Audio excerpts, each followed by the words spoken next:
This episode of 50 Shades of Planning is brought to you in partnership with Kratos Group. We are a leading communications consultancy, helping some of the UK's best-known brands deliver local and national campaigns, manage political and reputational risks, and influence national policy on some of the most important issues facing the UK. Find out more at kratos.co.uk. Hello viewers, Sam Stafford here, reporting from home in Ripponden in West Yorkshire. I am back from holiday and getting fully engrossed in the NPPF. In anticipation of its publication, I invited some of the 50 Shades alumni to discuss some of the policy areas of most interest to them and how the government could and should approach them.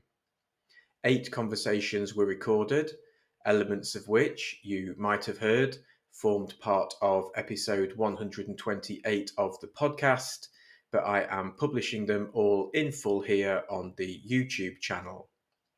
This is the fourth of the 8, which is a conversation between Pooja Agrawal, Shelly, Rouse and Gilian Macinnes about LPA capacity and skills.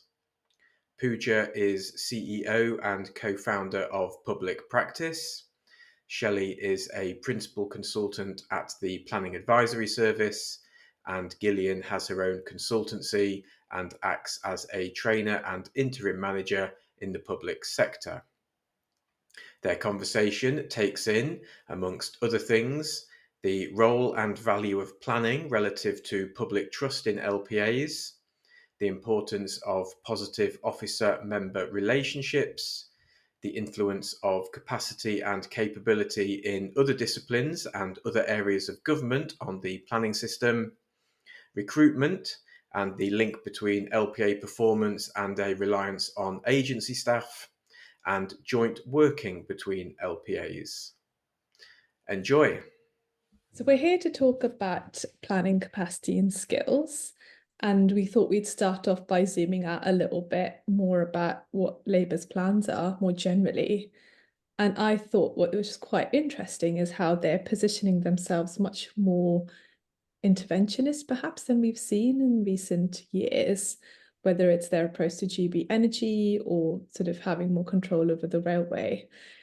And I think it's a fundamental question is here, and I think it totally relates to planning, is how do you have this sort of big state approach in what will be a very difficult financial environment? One of the things that I think is quite interesting in this space, if we're thinking about planning, is great. Let's say planners and local governments, the public sector is going to have much more responsibility or a kind of role to lead on what's going to happen in their places where perhaps they've been a bit more reactive recently. But the trust aspect is something I kind of almost wanted to touch on initially, where we know there's such low trust from the public with planners. I think is it just only 7% of people trust local authorities when it comes to sort of big schemes. So there's that, but I also wonder how much the public sector and local government trust themselves at the moment, given how difficult things are. So I suppose where I'm getting to is we can talk about capacity, but there's something broader and fundamental about capability. That how do we support local authority officers to feel confident and ready to take big decisions and be bold and take risks? Yeah, and I think for me, the trust piece is really fundamental. And I always come back to, well, why don't communities trust local government when it comes to planning?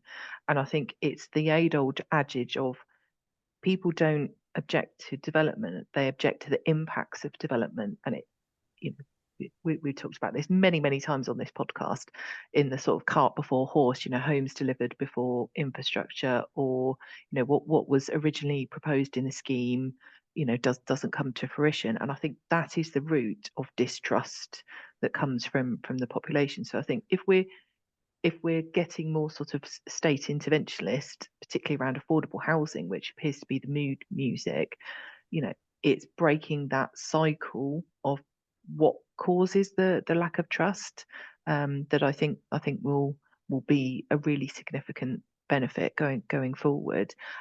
And I was going to say, do you not think, though, that some of the issues of trust are the rhetoric that we have heard over so many years? And actually, one of the things that is needed is, local authority planning needs its own PR team. Because, what we're getting is it's always about the negative about housing. Who's putting the other case? Who's putting the positive? And it's always about housing. What about the drivers for the economy? What about the housing that's needed to drive the economy? So I do think that, literally, that planning needs a PR team and the need for housing needs a PR team, because it is driven by questions like, do you object to housing in your area? Or if there was to be housing in your area, would you object? Rather than, do you know people that need housing? Do you know people that are still living at home, when they're in their 30s? Because there isn't that either rented, affordable market, none of that is available. So I do think the PR and that bigger issue of trust comes also from a lack of understanding, but it is also about having things done to people. So it's that need for plan making, that need for understanding plan making before you even get the planning application coming through the door. I completely agree. And I think it's really positive. I think we all need to sort of take a beat and remember that how brilliant is it that planning is at the top of the agenda. We're hearing Treasury talk about it. It's coming from Rachel Reeves. And, it's been one of the first announcements that's being made. And the tone is around reform, isn't it? It's not necessarily let's burn everything down and start again. So I think as part of that, it also seems it's been about reforming the planning system rather than blaming planners. And I think that's a really great starting point. Yeah, I completely agree. That's definitely the mood music I've picked up, that sort of coming from the top narrative of the system is in need of refinement, but actually there's been very little sort of planner bashing that I've seen. But I do think Gil's got an excellent point. We're not very good at blowing our own trumpet or being our own PR teams. And I think that's got to happen at two levels. It's got to happen at a national level, and it's got to happen at a local level, coming from local authorities. Local government leaders, chief executives, council leaders, chairs of planning committee have got to, shift the narrative and be part of that solution of being a PR department for their own planners, but also what their own council's trying to achieve in helping meet the growth agenda that's, very clearly going to be the responsibility for all 309 local planning authorities that are out there at the moment.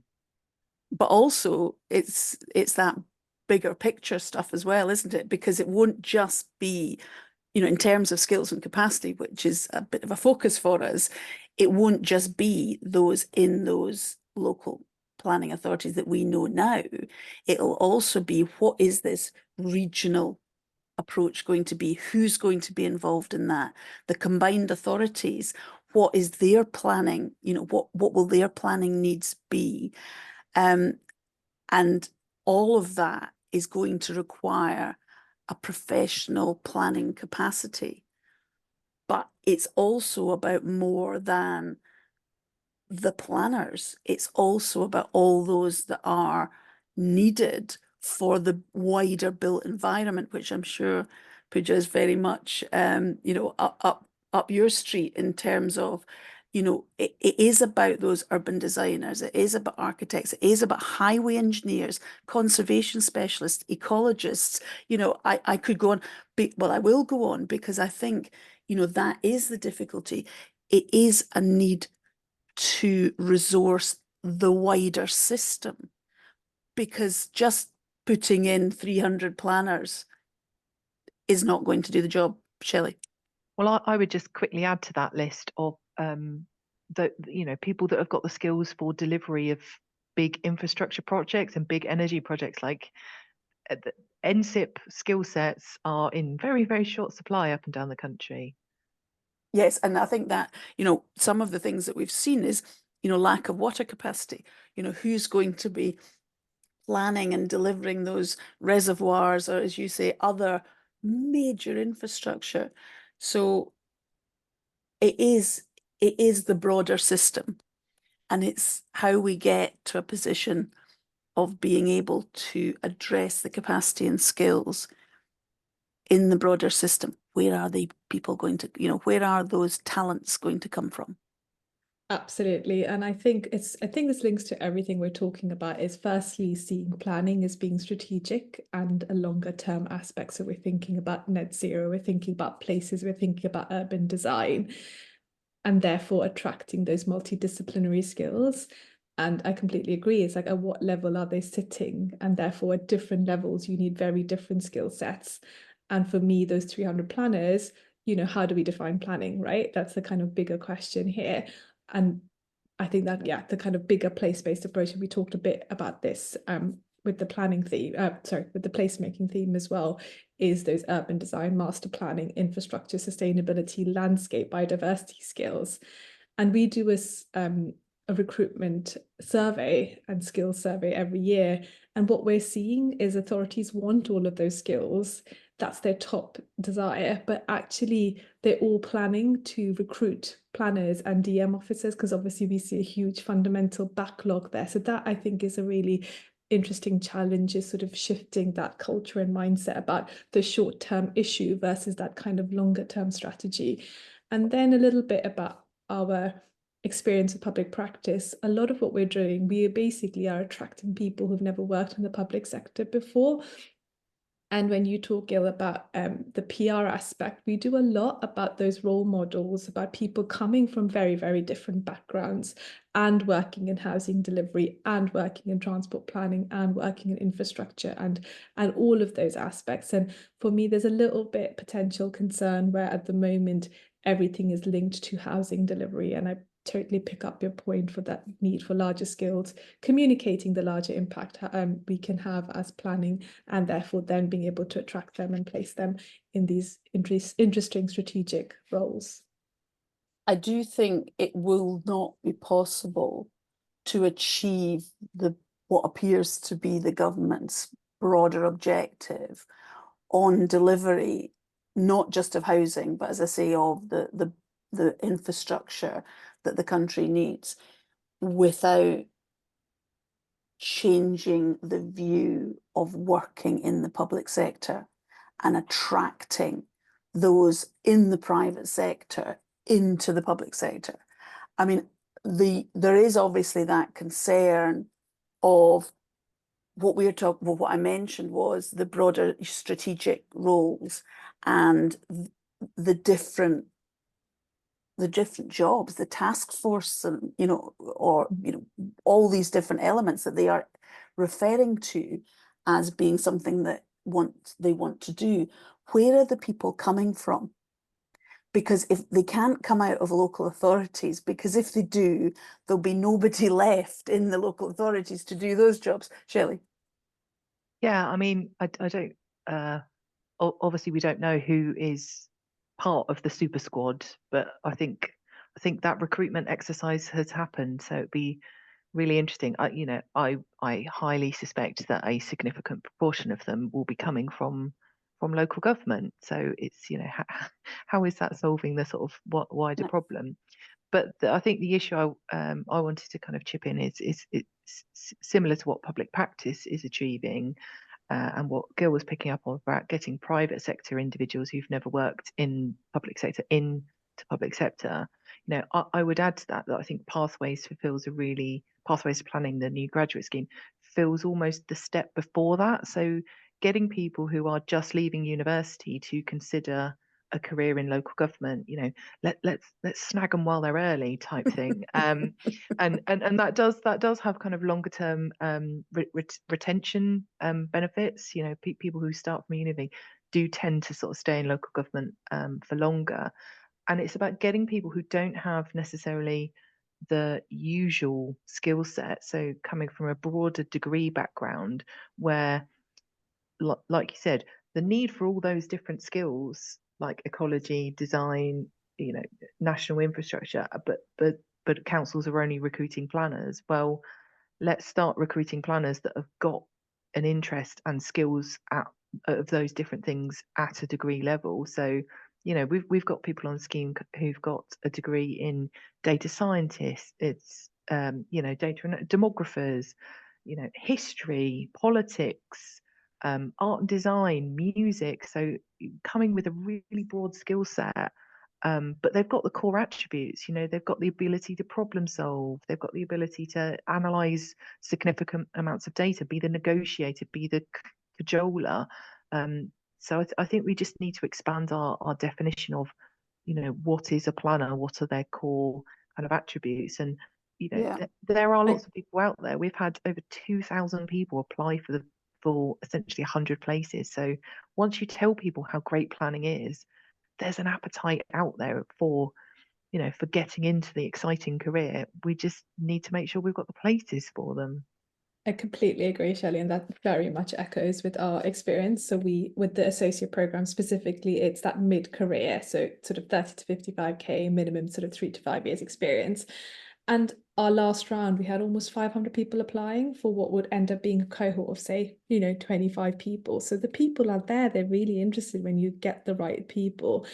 Where we all know at the moment the fundamental challenges around the finances, around local authorities as well. So that is a question for me, is how do we sort of actually support these new roles, because there's just going to be work needing to be done to also just backfill those empty posts at the moment, which tends to be in that DM space. It does. I mean, and I spend a lot of my time in that space and doing recruitment. In fact, I feel that I've done nothing but recruit for the last year. And there are, almost no principal planners that can deal with major schemes. Oh, actually, there's just no principal planners out there that are either they're all in jobs that they're quite happy with, or they've gone private, or they started private. That whole tranche of people, maybe the numbers going into public sector, to pick up on Shelley's point, is we need to enthuse this next group of graduates, this next lot of apprentices. And it is apprentices, but it's also expanding the planning courses, the undergraduate planning courses, so that in the years to come we don't have the problem that we have now. But this isn't the first time we've had this problem. Over the years, and in my very, very long career, because I'm very, very old, the number of times we've been through the sort of lack of people coming in and staying in planning, and particularly local authority planning. But we do need those apprenticeships, and I do think that the model of pathways is really, really helpful. It just isn't the volume, but you need local authorities to be funded to take the people. So we all know that there's a need, but how do you get that funding in there? Shelley? Yeah, I mean, pathways, I think, is definitely part of the solution of 300 planners, but it can't be the only solution, because it's a medium to long term kind of workforce strategy of how do we ensure that there's that kind of consistent early stage pipeline. And you're completely right. Actually, where the biggest gaps are around senior planner level. We interviewed a fair PAS that interviewed a fair amount of recent leavers to kind of understand why, and 2/3 of them said a contributing factor was a breakdown of trust and respect between officers and members. And I think that links back to what we were saying earlier around, we need to be our own PR team, and we need to make sure that those member and officer relations are in that vein. They're supporting each other and not working against each other. I think though that trust issue is also permeates down from the top. Absolutely. And we go back to that PR again, or not. Yeah. I mean, PR makes it sound trivial, but that the rhetoric that we hear, And if there is more positive rhetoric coming from government about planning and about the need for plans, so it is the delivery of plans and making sure that there is that expectation of, yes, you will be required to have a plan. And that has been pushed down the road by some authorities for so long. But it's also about the need to improve the behaviour in some councils, because a lot of planners, and I know private sector planners who go to committee and watch what happens and watch how local authority planners can be treated, and it's not everywhere, but they go, I just couldn't do that. I'm not prepared to be that planner that is being abused. And I think that needs a real, there needs to be something fundamental done there. And that goes back to there being a better probity and planning regime. We talk about probity and planning, but it was watered down. There is nobody to police it. It comes down to the individual councillor as to, whether they think that their behaviour is acceptable or their interactions are acceptable. There needs to be an improvement in that space of the expectation of the behaviour in public, and also the most important thing, that there's no point in having an expectation if there isn't some sort of enforcement of that expectation. Comes down to a lot about culture, isn't it? It's like the culture of members, culture of officers. And for me, it is, again, that, like, I agree with you, Gil, around the PR. It's about the messaging, and if we trust the professionalism as well of officers, but also officers themselves feeling more confident about what their professional opinion is and why it stands and how they've got there, I think that's really cool and important to all of this. Yeah, I do. And I think, but to help that and to help it from an officer's perspective, they need to have enough time to think. Absolutely. In doing their job, Absolutely. in achieving placemaking and better environments and healthy homes and communities. If you don't have the time to sort of slightly step back and try and think and interact and collaborate with fellow placemakers, then you will not achieve the best results. And if you don't achieve the best results, the trust goes down. Absolutely. And at the moment, with the backlogs and with the lack of resourcing, and I mean, there are some shocking stats on the reduction in resources in local authority planning. It's huge. And there's also how many people are planning to leave in the next 2 years. But, Shelly, you mentioned earlier, we've got 11% of people responding to officers' survey saying that they're going to become freelancers or agency staff, 14% leaving altogether, 7% retiring. So it's actually a really big chunk of people planning to leave. But again, part of the retention goes back to the pressure, the way of working, them feeling confident that they can move beyond the statutory responsibilities. We see very few officers saying that they can actually be innovative and or have the tools they need to do their work in a creative, sort of strategic way. So yeah, I think we're all sort of go for it, Shelly. Yeah, council departments definitely are sticking to the must do rather than the nice to do.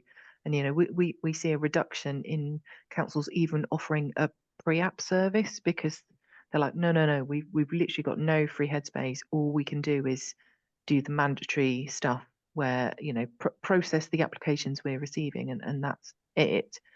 And then I think the other thing I wanted to pick up on is there is a skills gap within members. So I've just spent the weekend with 30 chairs of planning committee, and 80% of them became a councillor for the first time May last year. Had less than 6 months experience of sitting on chair of planning committee, and they're all saying, well, yeah, but the training we get is a 2-hour Zoom call once a year, and that is geared towards probity issues rather than chairing skills, rather than understanding the resourcing problem with their officers, understanding their performance statistics, so kind of owning their own data around how decisions they make and their behaviour they have impacts on council reputation, but also council performance statistics. So there's a massive kind of skills gap in members as well. You know, many more councils are no overall control, formed of coalitions or resident associations.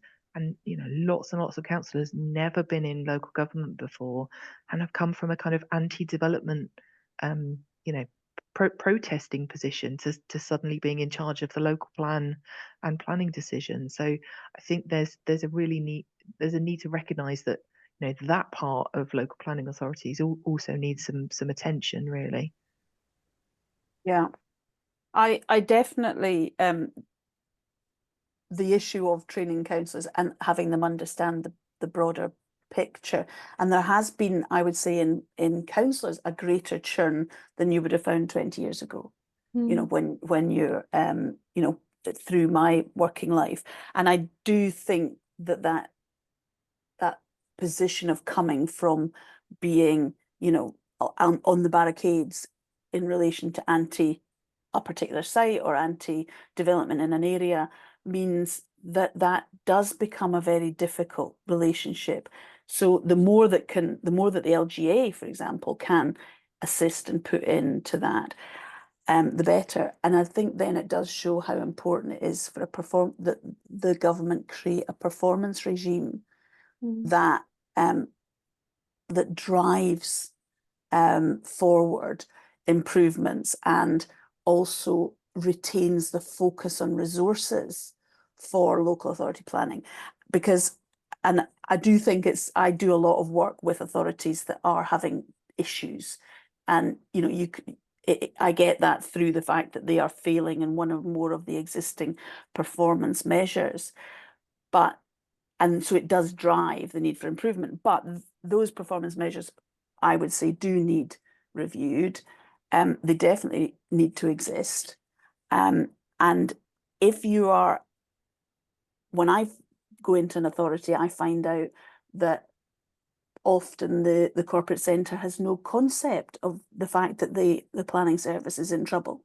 You know, so it's not publicised. They are not followed, but when they are, and when the attention is drawn to it, the chances are you will get the funding. So just to say to all heads of planning or those involved in managing planning services, make sure you're on top of your performance. And if you're not, why aren't you? And if that is because you just don't have enough people of the right skill set to deal with your profile of work, that's plan making, but I'm probably focusing very much on DM work. If you don't have the right people and the profile, then all that's going to happen is the applications are going to pile up and it will come back and bite you. So tackle it early. Don't cut, you know, I obviously would say don't cut planning services, but don't, because it will cost you more in the long run. So it's getting that message across. It'll cost you more. Focus on achieving good planning services, and that will help you achieve many of your other goals. Your delivery of a local, you know, your delivery of affordable housing, your delivery of low carbon, you know, your sustainability agenda, your biodiversity agenda, all of these things, which are corporate goals in most authorities, can be delivered through planning. So invest in it, because if you don't, it'll just come back and bite you. I mean, there was definitely a sharp intake of breath when I showed these chairs of planning committee what their performance statistics would be like if extensions of time for householders were removed. You know, everything went from green bar chart to red bar chart. And they were just like, wow, like, we don't see this data, we don't kind of know about it.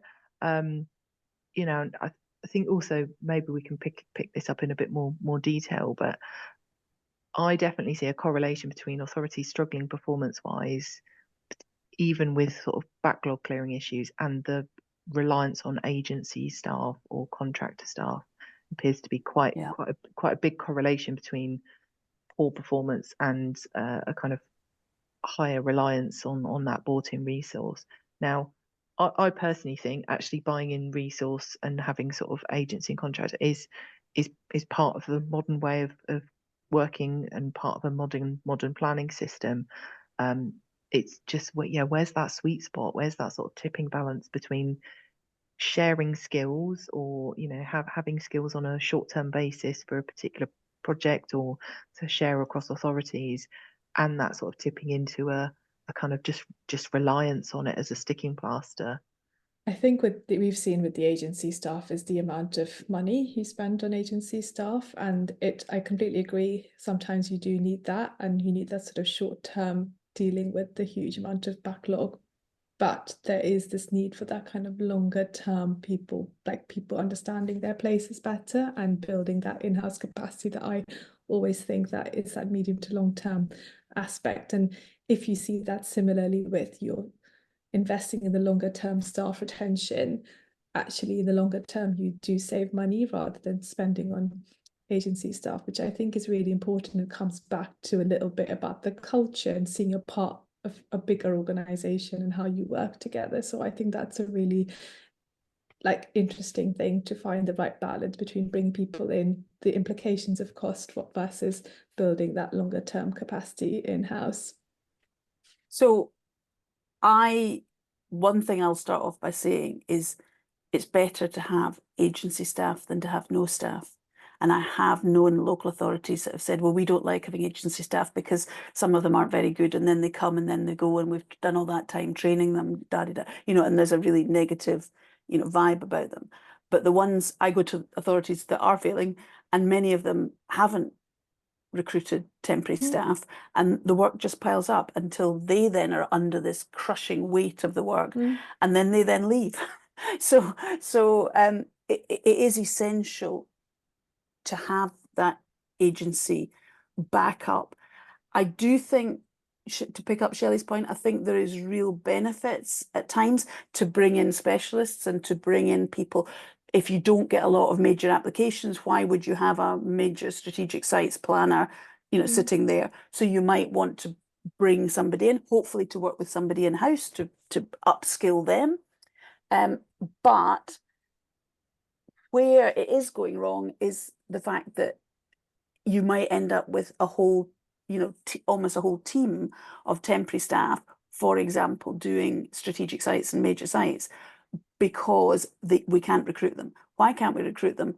Because if you ask the people that are working as principal planners that have that skill set, they are earning significantly more. So, you're probably, as a principal planner, on, I don't know, £53,000 a year. And yes, you have your pension, but you tend to forget about that. Now, your on cost for that is £67,000 a year. But the amount, so that it's costing the council £67,000 to have a permanent member of staff. It is then, if you're using an agency, you're talking about over £100,000 a year for that agency planner. So we need to address and it goes back to making those jobs in local authorities more attractive. But that's actually quite a tricky problem, because you cannot, or it's difficult to pay that specialist planner level, over £100,000 a year when the head of the service probably isn't paid that. You do have that sort of slight, clash. But I do think we need to be looking at not just paying people for managerially climbing up this greasy pole. We need to pay them for their skills in a particular aspect, and that could be managing major schemes, major sites being one of those areas. One of the things Shelley said earlier about sort of pathways to planning was thinking a bit more about the core attributes and core skills. And one of the things we're working with authorities is, for those sort of strategic sites, principal planners, you can actually have people coming from various different backgrounds. So even if they're not a qualified planner, they might have worked in urban design or in architecture and large schemes in lots of different ways. So how can you bring them in-house? And sure, they'll have to pick up some things in the job, but if they've got the spatial understanding along with the softer skills of negotiation and communication, they're actually really well placed to do that role. And it's like, how do we work with authorities to sort of understand the different opportunities for people to do those jobs? And on the sharing skill sets, I think there's a huge opportunity here, especially when we're thinking about devolution and different sort of kind of strategic combined authorities, county councils as well. Like, how do we build but identify what those actual skill sets are, what are the attributes for that skill set, and for them to sit at a certain level and be shared across different regions. And where we've tried to work with authorities on that, you literally come across the most basic barriers of the IT doesn't work, you can't have an email address across 2 different councils. So there's some really fundamental sort of, it's the attitude, and I keep coming back to that, the culture. And hopefully if we're moving to this very different can-do attitude, this is where local authorities are going to be leading in. Hopefully we can sort of shift some of that mindset from HR teams as well. We have lots of challenges with working with different HR teams where like, we've never done this before. It's like, yes, but look, we're really solving a fundamental issue. So I do feel like there's hope to sort of try and shift that culture. Yeah, and we're seeing it work in practice with Pathways. So Exactly. a fair amount of councils have either partnered together to kind of, parachute the grads around all the different departments across multiple councils, or they've partnered with a county council. So that particular planner gets exposure to minerals and waste, which is obviously, the best bit of planning, but all sorts of other things. And, we're lining up combined authorities for the next cohort as well to almost have this sort of skill sharing hub. So it can be done, but like you say, some of the well, who's the employing council? Where's the email? What's the IT come from? They are the sort of the default answer of it's too difficult. Exactly. And I think that's what people say to us. It's like, oh, it's just an effort. It's like, no, but it's not, because look, we've worked with 100 different authorities to date. It's possible. And it's, think again about the kind of medium to long term. And I know I always say we should, Pathways Planning, we work together, but I think there's so much more we can do as well to support each other in this space. We're aware of time. Yeah, I was going to say, can I just make one comment before we maybe move to just a handful of things that we think would maybe prove things? In terms of working together, I think it is really valuable for local authorities to work together. And it may be to share, as you say, some special skills, or the special skills are employed by the new strategic authority, and then everybody gets to dip in. And I think that's great. I also am very much one for, I think there's an awful lot of authorities that are really very small, and that is not a geography that is helpful in the delivery of planning services, and in attracting and retaining and resilience with staffing. So I would really love for there to be some merging of authorities. What I absolutely do not think works, and this is a practical, and it's too difficult, and it doesn't really work and causes a lot of problems, is shared services. There are very few, if any, that I am aware of that work really well, not least because they've got different IT systems, and there is practical considerations. So I would definitely go merge whole councils. Don't just share planning services, because I don't see it working. But I am very aware that we probably do need to be looking at wrapping up. And there are things that we can do that are actually, reasonably small to improve the capacity. Creating a national list. We've now all got sustainability, biodiversity. We have all got requirements that are not, that are on everybody's local list. So we've talked about, national DM policies. Let's have a national local list. Let's have positive improvement to the submissions that authorities get. We've talked about it before, but improved digitization, making elements of the assessment of planning applications and the delivery of reports much more mechanized, I suppose, because we have the technology. Let's use it. I mean, there's some sort of practical aspects that I think that we could be looking at to increase the use of the planning resource. But one of the biggest ones is local authorities have had all administration and technical administration stripped out. over 20 years or more. And do planners need to be doing all the things that they're doing? Or could they be very much focused on doing the planning, and you would have project managers or administrative staff or technical staff that maybe don't have a planning qualification yet, but they could be, managing, discharge of conditions. They could be managing other aspects of the project management of strategic sites.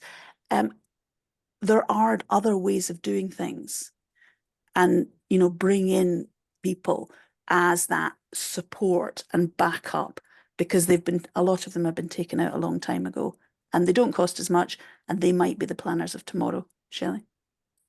Yeah, this might be a very controversial opinion. I think getting new people in, skill sharing is all great, but it's a little bit tinkering around the edges. I think the big bang for buck is cash, and there is we've been avoiding that. Yeah, there is unfortunately, from what Rachel Reeves is saying, there isn't a magic money tree that's going to suddenly give councils lots of money. So I was really excited to see in the King's Speech the possibility of locally set fees to be around cost recovery. It's like, actually we've done lots of benchmarking work at the advisory service, and actually cost recovery at the moment is around 40%. So 60% of officer time and planning department time is being funded by public money to essentially make decisions on people's private home extensions. So let's get councils generating enough money to cover their costs of what they're doing. Absolutely. Would be a massive step forward. Absolutely. Yeah, I think no disagreement here then, Pooja. We're not disagreeing. No, absolutely not. And I think we have definitely tiptoed around the funding aspect, but I think that's a really good point. And 300 planners, probably, as we've said before, if you split it up, it's a little drop in the ocean, but at the same time, it's a positive shift towards the focus and importance of planning, the need for capacity and skills. And I think we're all in agreement that it sort of needs to be done in a strategic, multidisciplinary way. We need to sort of shift the tone, make sure that we are making it attractive, but there's also some fundamental issues around culture with members, respecting the professionalism of planners, and hopefully we can... I was going to say, and improvements to the whole system, because it isn't just us, it's the Environment Agency, it's Natural England, it's, highway authorities, it is the whole system.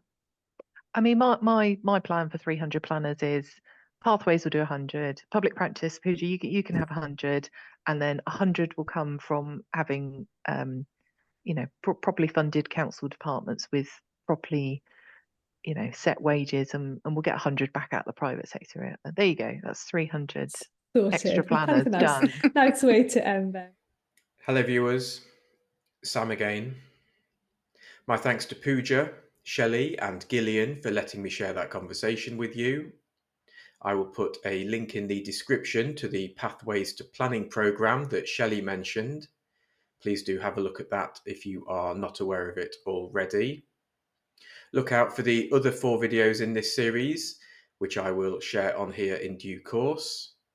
They will feature conversations about grey belt, new towns, devolution and greater than local planning, and planning for infrastructure and the environment. Please do keep in mind, viewers, that 50 Shades of Planning is by planners and for planners. And so if you would like to use this channel for sharing anything you think that we need to be talking about, then do please feel free to get in touch with me via samstafford@hotmail.com. Please also feel free to share this video on your social platforms. Anybody that does will be entitled to an exclusive 50 Shades mug,